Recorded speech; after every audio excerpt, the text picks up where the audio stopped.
Assalaamu calaykum waraxmatullaahi wabarakaatuh. Maalin ayaa wiil u tagay aabihiis kuna dhahay, Aabe, waa maxay qiimaha noloshayda?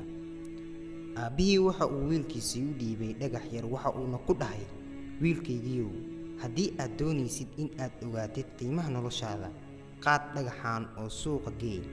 Haddii uu qofku weydiiyo qiimaha dhagaxa, waxna ha odhanin, ee labadaada farood kor ugu qaad. Wiilkii waxa uu qaaday dhagaxii waxa uuna tagay suuqii. In yar kadib waxaa ku soo dhowaaday oday da' ah waxa uuna ku dhahay, waa imise dhagaxan? Balse wiilkii waxna ma uusan dhihin, labadiisa farood ayuu kor ugu qaaday. Odaygiina waxa uu ku dhahay, $2 miyaa? Aniga ayaa kaa gadanaya. Wiilkii waxa uu u soo laabtay aabihiis, sheekadii ayuuna ugu sheekeeyey. Aabihiis waxa uu ku dhahay, meesha labaad aad aadi doontid waa madxafka.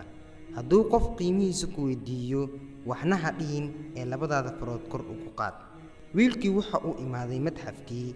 Markii uu joogay wax yar ayaa waxa u imaaday naag da' ah kuna dhahday, waa imise qiimaha dhagaxan?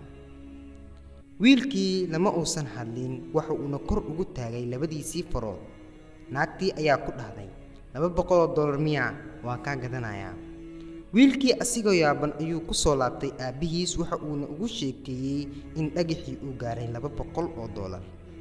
Aabihii ayaa wiilkiisii ku dhahay, meesha saddexaad aad aadi doontid waa meesha lagu keediyo dhagaxaanta qaaliga ah. Haddii qof qiimihiisa ku weydiiyana, waxna ha odhanin, ee labadaada farood kor ugu taag. Wiilkii sidii ayuu yeelay, waxa uuna imaaday meesha lagu keediyo dhagaxaanta qaaliga ah. Isla markii uu imaaday, mas'uulka meesha ayaa ku soo cararay kuna dhahay, waxaad wadataa dhagax aan raadinayay nolosheeda inta badan. Waa imise? Waan kaa gadanayaahe. Wiilkii lama uusan hadlin, balse waxa uu u taagay labadiisii farood. Ninkii ayaa ku dhahay, $200,000 miyaad ku rabtaa? Waan kaa gadanayaa. Wiilkii waxa uu u soo cararay aabihiis, waxa uuna ku dhahay, Aabe, dhagax waxa uu gaaray $200,000.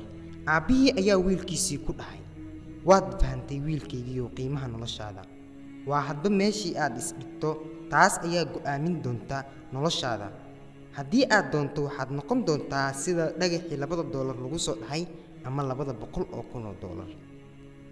Waxaa jira dad ku jecel oo ku siisanaya wax kasta oo aad doonayso, iyo kuwa kuu isticmaali doona sida badeecadii oo kale.